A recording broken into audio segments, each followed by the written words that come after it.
ચોરીનો ભેદ ઉકેલાયો. અંકલેશ્વરની અમરદીપ સોસાયટીમાં ચોરી કરી ભાગતા સિકલીગર ગેંગને પોલીસે રંગે હાથ ઝડપી પાડ્યા.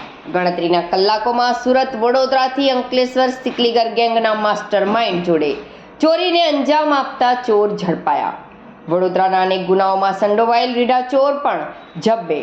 સુરતમાં 2 ગુનામાં વોન્ટેડ રીઢા ચોર પણ ગેંગમાં સામેલ. અંકલેશ્વર સિકલીગર રાત્રિના ચોરી કરવા સુરત વડોદરા સિકલીગર રીઢા ચોર બોલાવી ચોરીને અંજામ આપતો હતો. પોલીસે ઓર્ગેનાઇઝ ક્રાઇમ અંતર્ગત ગુનો નોંધી તપાસ શરૂ કરી. અંકલેશ્વર જનરલ બોર્ડ મીટિંગમાં 32 એજન્ડા બહુમતી મતે મંજૂર કરી 30 કરોડના કામ બહાલી. વિપક્ષ દ્વારા પુનઃ આઇકોનિક રોડ ભ્રષ્ટાચાર, બહુચર્ચિત શૌચાલય કૌભાંડ અને માર્ગ અને મકાન વિભાગમાંથી પાલિકા વિસ્તારમાં સમાવેલ માર્ગના મુદ્દે હંગામો. આક્ષેપ પ્રતિ આક્ષેપ વચ્ચે 1.25 કલાક ચાલેલી બોર્ડમાં 33 જેટલા એજન્ડાના કામોને મંજૂરી અપાઈ. અંકલેશ્વર કાપોદ્રા વકફ બોર્ડની ભાડે આપેલ જમીન પરત કરવા વકફ ટ્રિબ્યુનલ કોર્ટનો આદેશ. અન્ય એક ટ્રસ્ટના કેસમાં ટ્રસ્ટીઓને દૂર કરવાનો પણ હુકમ કર્યો.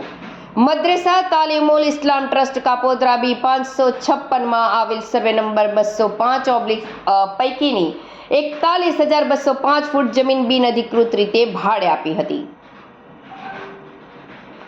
અંકલેશ્વરના કોસંબડી વિસ્તારમાં 1.5 ઇંચ વરસાદથી જળબંબાકાર. ઘરોમાં પાણી ઘૂસ્યા, ઘર વખરી ડૂબી, રહીશોની હાલત કફોડી.